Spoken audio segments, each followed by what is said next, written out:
Me ha tocado elegir la carta a los filipenses y recordaba en mí que fue la primera iglesia fundada por el apóstol Pablo, iglesia de Gentil. Y pensaba en esto porque esta es mi primera predicación y yo creo que lo voy a recordar tal como recordaba la iglesia del apóstol Pablo, por ser la primera vez. El tema que elegí está en Filipenses 2, del 5 al 11. Y elegí este tema porque me llamó mucho la atención en las frases que ocupaba el apóstol Pablo. Algunos dicen que es una oda al Señor, es una alabanza al Señor. Y le he puesto por título ¿Cómo llegar a la madurez? Y el apóstol Pablo casi en todas sus cartas instruye a la iglesia para que se vayan perfeccionando como miembros de la iglesia y como cuerpo de Cristo. Y si vemos, da muchas instrucciones. Y esas instrucciones no son mero pensamiento de Pablo, sino que son palabras del Señor que instruía a Pablo. Y Pablo las llevaba por obra. Pensaba, hay un dicho, y lo voy a cambiar un poco, que es, Pablo no era el predicador gatica, el que predica y no practica. Pablo hacía vida el evangelio de Cristo. Decía él que llevaba a Cristo en su corazón. Y voy a empezar a leer esta porción bíblica y después vamos a orar al Señor. Y dice así: haya pues en vosotros este sentir que hubo también en Cristo Jesús, el cual siendo en forma de Dios, no estimó el ser igual a Dios como cosa a que aferrarse, sino que se despojó a sí mismo, tomando forma de siervo, hecho semejante a los hombres, y estando en la condición de hombre, se humilló a sí mismo, haciéndose obediente hasta la muerte y muerte de cruz. Por lo cual Dios también le exaltó hasta lo sumo, y le dio un nombre que es sobre todo nombre, para que en el nombre de Jesús se doble toda rodilla de los que están en los cielos, en la tierra y debajo de la tierra, y toda lengua confiese que Jesucristo es el Señor, para gloria de Dios Padre. Oremos, hermano. Amado Dios y Padre Santo, gracias le damos por estar en su presencia, y también, Señor, gracias por tomarme como un instrumento suyo para estar delante de mis hermanos. Ayude, Señor. Usted conoce mi corazón, conoce mi mente, que hay muchas cosas que tengo debilidad, Señor, en cuanto a conocimiento y en cuanto, Señor, a estar enfrente de mis hermanos. ¿Quién soy yo, Señor, para llevar la palabra a mis hermanos? Pero usted me ha puesto aquí, Señor. Su voluntad es que me puso acá y acá estoy, Señor. Como decía el himno, heme aquí. Padre, ayúdeme en este momento, Señor, a que todo lo que diga sea en verdad y en espíritu. Y prepare a mis hermanos también, Señor, para que abran su corazón y su mente y pueda yo transmitirle, Señor, lo que ha puesto en mi corazón. Sabemos, Señor, que, como dice mi esposa, a veces soy de pocas palabras, pero tengo fe, Señor, que usted está en mí. Así que ruego a usted, Señor, que no me desampare en este momento, que siga conmigo y pueda hablar de usted, de lo que hizo por nosotros y cómo nosotros podemos ser imitadores de usted, como lo decía mi hermano Ismael en su oración. ser perfecto como usted es perfecto. En el nombre de Jesús. Amén. Hermanos, recordando la historia, Pablo, cuando escribe esta carta, más o menos es en la década del 60, hay algunas diferencias ahí, si la escribió en Roma o si la escribió en el Asia Menor, cuando estuvo detenido. Pero dan más a conocer los eruditos que fue en Roma por el contexto de la carta, en la cual habla de que, si bien es cierto, él no haya alcanzado la perfección, pero después dice, ya he alcanzado la perfección y quiero que todos mis hermanos sean como yo. Entonces, el apóstol Pablo ya tenía un vasto recorrido de lo que era el Evangelio. Tenía experiencia, tenía conocimientos del Señor, por lo tanto, él confiaba que el Señor estaba en él y él podía transmitir las enseñanzas que había recibido del Señor a los hermanos para que ellos se fueran perfeccionando día a día más y más, sabiendo de que lo más probable es que las congregaciones de ese tiempo iban a tener dificultades, como la congregación de Filipo. Llama la atención también que es una iglesia muy parecida a la actual, ya era de gentiles, pero llama la atención que en Filipo, si bien es cierto, no habían sinagogas, había lugar de oración. Eso significa que el judaísmo había llegado a esa región, a los gentiles. Y llama la atención a esto, que había mujeres que salían a las puertas de la ciudad, a orillas del río, a orar al Señor el día de reposo. Y fíjese que no habla de hombre, según Lucas en Hechos, sino que habla de mujeres. Y la primera mujer convertida fue una mujer llamada Lidia.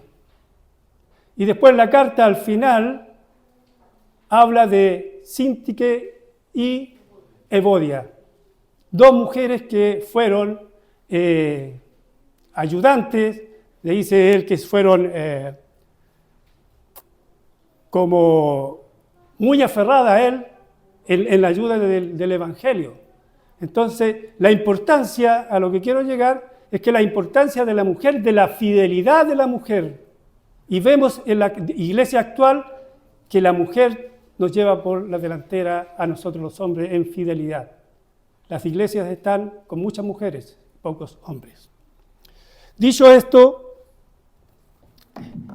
el propósito de las cartas paulinas era dar instrucciones a los hermanos de la iglesia para que lleven conductas irreprensibles acorde con la enseñanza. Y en esta carta especial, que los hermanos alcancen madurez espiritual, como él ya lo había alcanzado. Y como estando en esa condición, podrían disfrutar del gozo que él ya disfrutaba. Le reconocía que era una iglesia que vivía en comunión, en el evangelio que él había enseñado, que compartían un amor mutuo y reconocía que ellos eran una iglesia dadivosa que participó con él en la razón de dar y recibir. El apóstol oraba por ellos y les enseñaba para que fueran una iglesia perfecta, fiel a sus enseñanzas, compartiendo con ellos todo lo que recibía del Señor. Y la iglesia respondía con oración por Pablo y con ofrendas para su manutención. Pero la iglesia en el tiempo de esta carta ya estaba teniendo dificultades. Una de ellas era que algunos maestros judaizantes que insistían en mantener la ley de Moisés, y en especial en la práctica de la circuncisión, lo cual el apóstol refuta tal enseñanza, ya que en aquella práctica él era superior a aquellos que la enseñaban, y que esa práctica que él en su tiempo las tenía por ganancia, lo considera como pérdida, y más aún como basura. El hermano Ismael me dirá, como estiércol, es la palabra correcta, sí, estiércol. Explicando que la verdadera justicia era de Dios, por la fe en Cristo, y no teniendo la justicia que es por la ley, También había discordia entre dos hermanas que, según el apóstol, habían combatido con él en el Evangelio, Evodia y Síntique. Y les encargaba a ambos que vivieran en un mismo sentir. Y es el tema, mis queridos hermanos, es lo que vamos a exhortar, o lo que voy a exhortar en este momento. En los versículos previos a los que vamos a analizar, el apóstol les instruye a todos, que todos sientan lo mismo. Y comienza así, dice, si alguna consolación en Cristo, háganlo. Si hay algún consuelo de amor, en eso piensen. Si hay alguna comunión del Espíritu, en eso piensen. Si hay algún efecto entrañable, en eso piensen. Si hay alguna misericordia, en eso piensen. Teniendo el mismo amor unánime, sintiendo una misma cosa. La comunión, hermanos, de una iglesia es el mismo sentir. Esa es la comunión cuando todos sentimos lo mismo, compartimos lo mismo y hacemos lo mismo. Esa es una comunión. Pero para eso tenemos que tener el conocimiento, para que nos unifique nuestros corazones, para tener todos el mismo comportamiento, el mismo sentir. También les instruye en nuestros versículos anteriores, que nada hagáis por contienda, que generalmente muchas veces caemos en eso. Nada hagáis por vanagloria, así como vamos a estudiarlo más adelante. No tomemos la gloria de Dios para nosotros. Nada hagáis por vanagloria, no mirando cada uno por lo suyo, sino que pone la respuesta del apóstol Pablo, cómo debería ser nuestro comportamiento, hacerlo todo con humildad. Hacedlo todo con humildad, estimando cada uno a los demás como superiores a nosotros mismos, mirando cada cual también por lo de los otros. Ese es el verdadero corazón del hombre perfecto que es Jesús. La pregunta que deberíamos hacerlo: ¿cómo hacer todo esto? ¿Cómo hacer todo esto? ¿Cómo llegar a esa madurez? A eso que el apóstol Pablo le predicaba a esta iglesia amada por él, en la cual era mutuo el amor. Había una comunión tal, porque era una iglesia obediente a todo lo que él les predicó y les enseñó. Y eso es lo que tenemos que sentir nosotros. Ser una iglesia estudiosa, guardar la palabra en nuestro corazón, pero lo más importante, hacerlo práctico. Y la respuesta a todo esto del apóstol Pablo lo da con esta oda a nuestro Señor. Y es digno de analizar todo esto, de profundizar más allá de lo que podamos leer. Porque tras de esto hay una profundidad que yo quizás no la pueda desarrollar completamente, pero sí podemos introducirnos para entender lo que el apóstol Pablo les predicaba a esta iglesia de tener el mismo sentir. Y vamos a analizar el primer versículo donde dice el apóstol: haya pues en vosotros este sentir que hubo también en Cristo Jesús. ¿Cuál fue ese sentir que hubo en Cristo Jesús?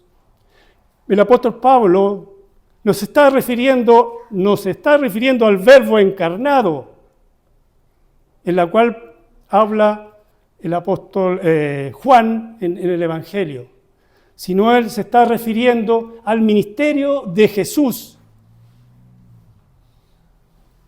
Al ministerio de Jesús, el hombre, cuando se refiere al hombre, podemos entender mucho mejor de lo que quiere decir Pablo en esta carta.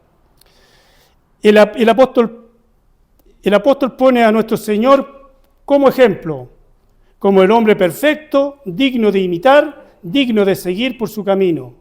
Pablo es el ejemplo de eso. Puso su vida en obediencia a Cristo Jesús, llamándose esclavo de Cristo. Su ministerio estaba basado en Jesús.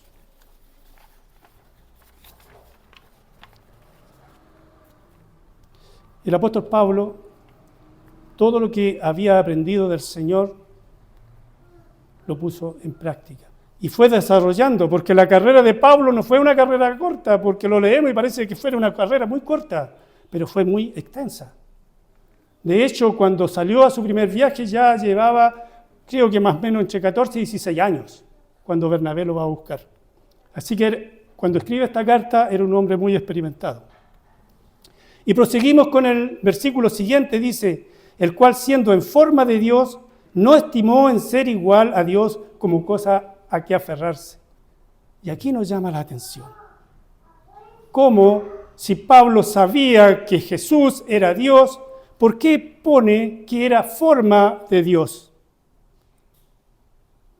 Y ahí donde les repito lo que dije anteriormente, porque Pablo se estaba fijando en la persona de Jesús, el Hijo del Hombre, el cual el mismo Señor Jesús, en el Evangelio creo que de Juan o de Mateo, dice que de ahí en adelante verán abrirse los cielos, y verán que descenderán ángeles y subirán ángeles al Hijo del Hombre. Pablo se está refiriendo al ministerio de Jesús como hombre, 100% hombre.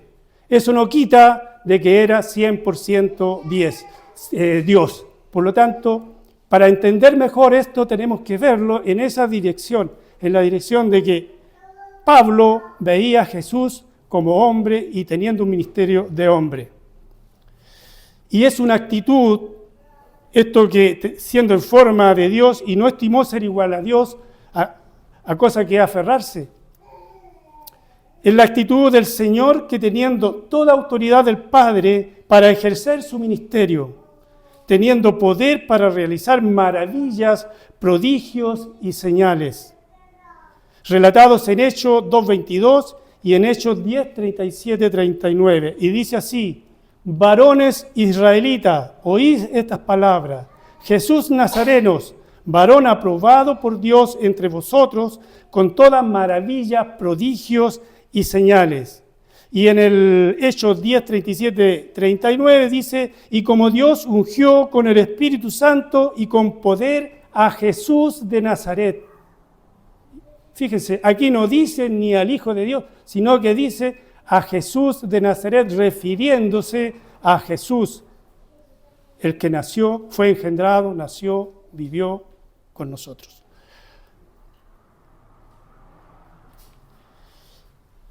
Ungió con el Espíritu Santo, con poder a Jesús de Nazaret, y como éste anduvo haciendo bienes y sanando a todos los oprimidos por el diablo, porque Dios estaba con él. Él no se aferró a ello para salvar esta situación que venía. El apóstol también da ejemplo de que él pasó por esas mismas situaciones. Y también entendemos que pasó por ese dilema de lo que pasó a nuestro Señor. Y eso lo explica el apóstol en Hechos 1:8 y 2 Corintios 1:21-22, en la cual el Señor le promete a los apóstoles que les va a llegar el Espíritu Santo. Y dice así, pero recibiréis poder, vean, recibiréis poder. Ya veíamos que el Padre le había dado el Espíritu a nuestro Señor Jesús y poder a los apóstoles. El Señor Jesús, con la autoridad que tenía del Padre, también les da poder.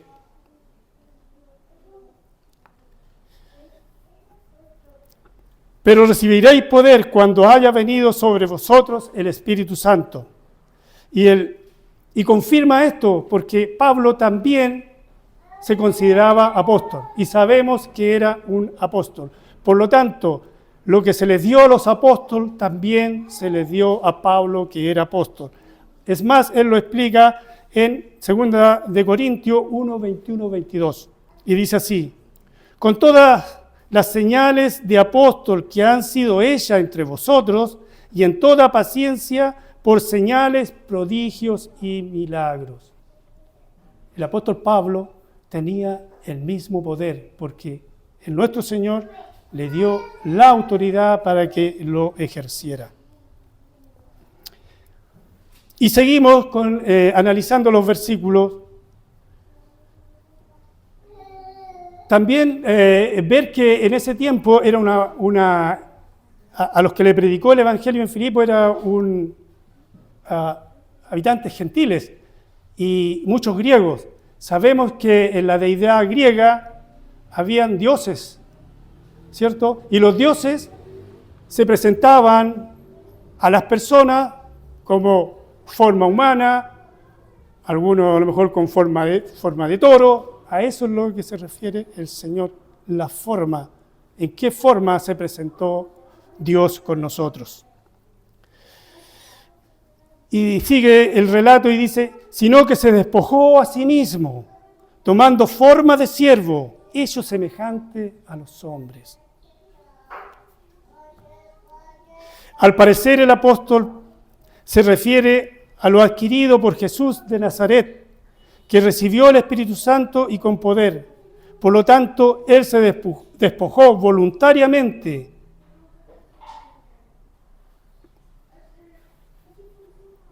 Y dicen que la palabra despojar, y mi hermano lo aprendí de mi hermano Igor, es vaciarse. Se vació de todo lo que le había sido entregado, se vació. Para hacerse esclavo, cuando dice tomando la forma de siervo, no dice la forma de hombre directamente, sino que tomando la forma de siervo, que es esclavo. Tomó la forma de esclavo, semejante a los hombres. Lo que quiere decir aquí el apóstol Pablo, que fue 100% hombre en su ministerio, a pesar de que era la segunda persona de la Trinidad.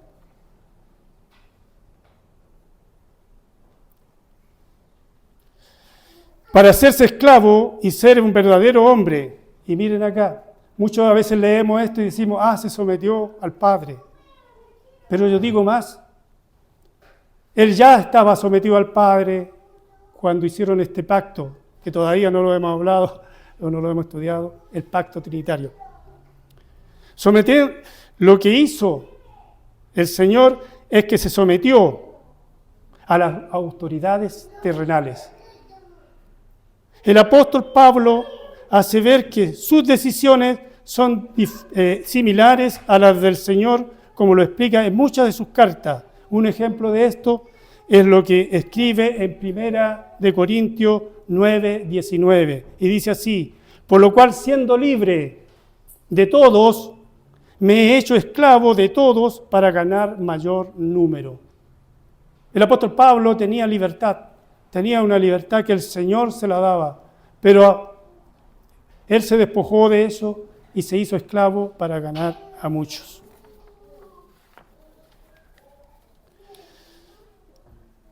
Prosigue el relato y dice: estando en la condición de hombre, se humilló a sí mismo, haciéndose obediente hasta la muerte y muerte de cruz. Y aquí, hermanos, me impactó. A pesar de que él se despojó de todo, se humilló. Aquí lo ven como que el Señor fue humilde, pero la humillación a sí mismo es que él decidió voluntariamente humillarse. ¿Humillarse a qué? ¿Al Padre? No, hermano. Humillarse ante el ser humano. se humilló ante las autoridades terrenales. La humillación voluntaria de nuestro Señor no es es el humillarse ante su Padre, sino que ante los hombres. Se sometió a las autoridades humanas, siendo el Rey de Reyes, máxima autoridad tanto en los cielos, en la tierra y debajo de la tierra. Fue enjuiciado, sentenciado, condenado y muerte en cruz por autoridades terrenales. Siendo Él el juez justo del universo, Él se sometió. Cuando dice, no dijo palabra para defenderse nada, se sometió a las autoridades terrenales.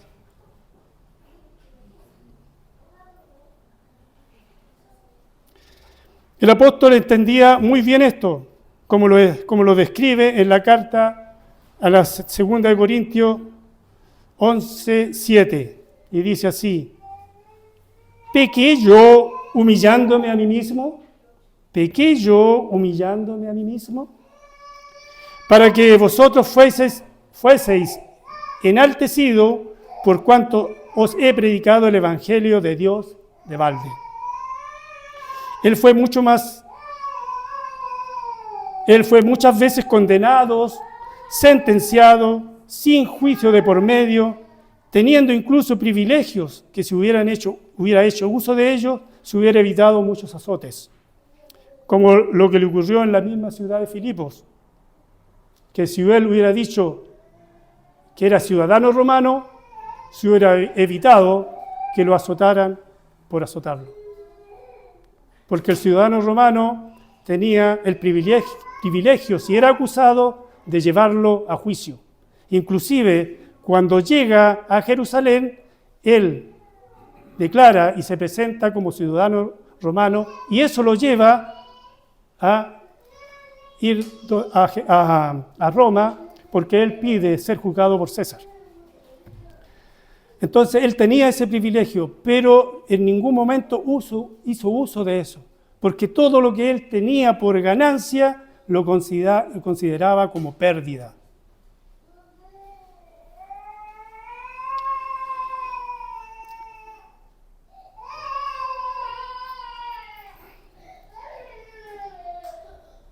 Por lo cual Dios también le exaltó hasta lo sumo y le dio un nombre que es sobre todo nombre, para que en el nombre de Jesús se doble toda rodilla de los que están en los cielos, en la tierra y debajo de la tierra, y toda lengua confiese que Jesucristo es el Señor, para la gloria de Dios Padre. Hermanos, la exaltación solo viene de Dios. La exaltación solo viene de Dios. Es el que tiene toda autoridad para exaltar a los hombres. El hombre en sí no tiene esta autoridad. Si bien es cierto que no tiene esa autoridad, sin embargo el hombre ejerce esa autoridad. Y eso es vanagloria. Eso es vanagloria. Eso es gloriarse a sí mismo. Y el gloriarse a sí mismo le hace enaltecerse. Estamos propensos, hermanos, estamos propensos a exaltarnos a nosotros mismos. Y eso yo creo que es una gran debilidad de todos, sobre todo de los líderes de la iglesia, porque están propensos a ser exaltados, ya bien sea por la comunidad o por la iglesia misma. Al ser exaltados, ellos se levantan, se elevan, se enaltecen. Por eso, hermanos, tenemos que tener cuidado y tener presente que solo Dios exalta. La exaltación, solo, como decías, viene solo de Dios y es el que tiene toda autoridad para exaltar. El apóstol Pablo entendía muy bien, pues él lo padeció, como lo escribe en la segunda carta a los Corintios, en el capítulo 12, versículo 7, y dice así: y para que la grandeza de las revelaciones no me exaltasen desmedidamente, me fue dado un aguijón en mi carne, un mensajero de Satanás que me abofetee, para que no me enaltezca de mí, para que no me enaltezca sobremanera, respecto a lo cual 3 veces he rogado al Señor que lo quite de mí. Y me ha dicho, bástate mi gracia, porque mi poder se perfecciona en las debilidades. Por tanto, de buena gana me gloriaré más bien en mis debilidades, para que repose sobre mí el poder de Cristo. Es lo único que nos podemos gloriar en nuestras debilidades, en los que a veces no somos capaces, porque somos limitados. En eso el Señor fortalece su poder. En eso el Señor se gloría, porque su poder entra a batallar en el creyente.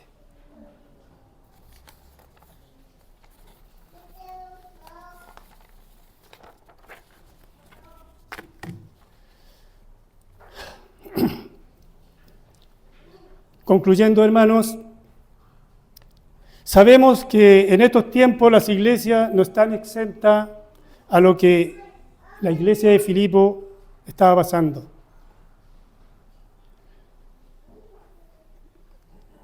Y que es muy parecida a lo que pasa en estos tiempos en las iglesias. Por ejemplo, lo que decía antes, la fidelidad de las mujeres, como lo relata Lucas en la predicación del Evangelio por el apóstol Pablo, en la cual se encuentra con mujeres.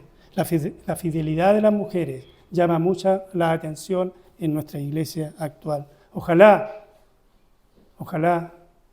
que nosotros los varones seamos tan fieles como las mujeres.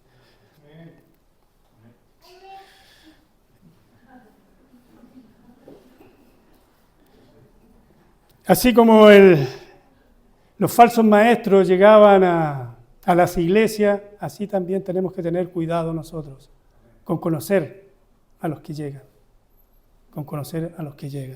También no estamos exentos de que hermanos o hermanas tengan dificultades, y los tienen, y los van a ver, pero tenemos que estar preparados para cómo actuar en esa situación.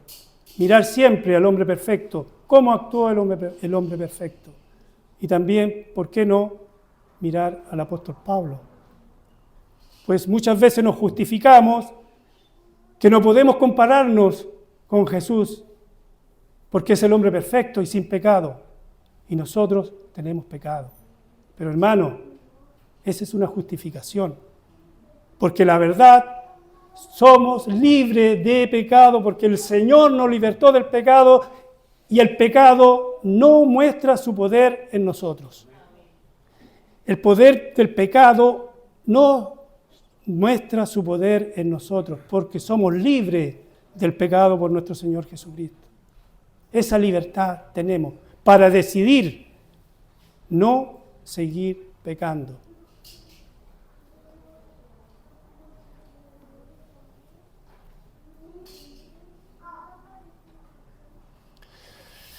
Es por eso que tenemos que alcanzar esa perfección que decía el apóstol Pablo. Perfección, decía, podemos caer, no podemos ser perfectos. Pero lo que el apóstol Pablo acá, según la raíz, el original, dice que es madurez, es estar completo en Cristo, es tener todo el sentir de Cristo en nuestros corazones. Eso es ser perfecto, a pesar de que tenemos el pecado en nosotros.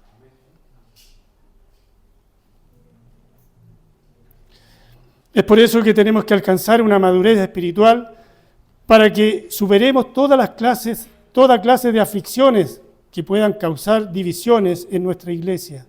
Y es ahí donde tenemos que estar todos en un mismo sentir, estar todos unánimes, cuidando nuestra comunión y, si es necesario, humillarnos a nosotros mismos. Que así sea. Humillarnos a nosotros mismos para no causar estas divisiones. El humillarnos a nosotros mismos es ponernos por debajo de la otra persona. El Señor es claro cuando dice, si te abofetean en una mejilla, pon la otra. No pagues mal por mal, diente por diente, ojo por ojo. El amor de Cristo en su ministerio lo demostró. Él se puso por debajo de todos los hombres para un fin que tenía un buen fin para nuestra salvación. Y así nosotros, si nos ofenden, no ofendamos. Si nos ofenden, no ofendamos. Soportemos la ofensa y perdonemos. Muchas veces aplicamos nuestra justicia para justificarnos de no perdonar. Porque esperamos que la otra persona que causó la ofensa venga a nosotros y se arrodille a nosotros para pedirnos perdón. Y el Señor no hizo eso. El Señor perdonó sin que le pidieran perdón. Y ese es el sentir y la actitud que tenemos que tener el cristiano.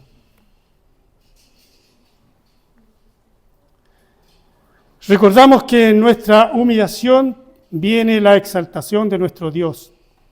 Esta humillación nos permite matar nuestro yo, nuestro ego.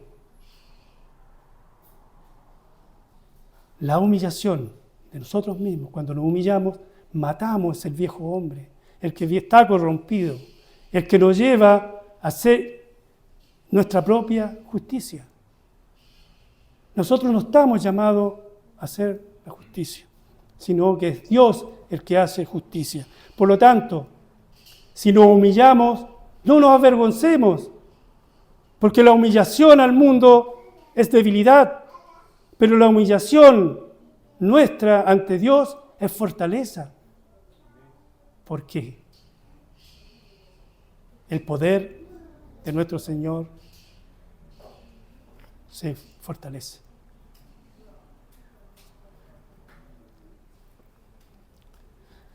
Y así mataremos el viejo hombre que está corrompido. En la humillación voluntaria nos evitaríamos de muchos conflictos internos que podamos tener. Suframos, Señor, suframos las ofensas, suframos lo que nos pueden causar nuestros hermanos, para así perdonar. Imitemos a nuestro Señor Jesús, como el apóstol Pablo lo hacía. ¿Y saben qué, hermano? Gozarnos de tener una iglesia sana, fortalecida en el Señor y sabiendo de que nada nos separará del amor de Cristo. Seamos humildes en todo, llenos de amor, misericordiosos unos con otros, y si para evitar un conflicto, humillémonos a nosotros mismos.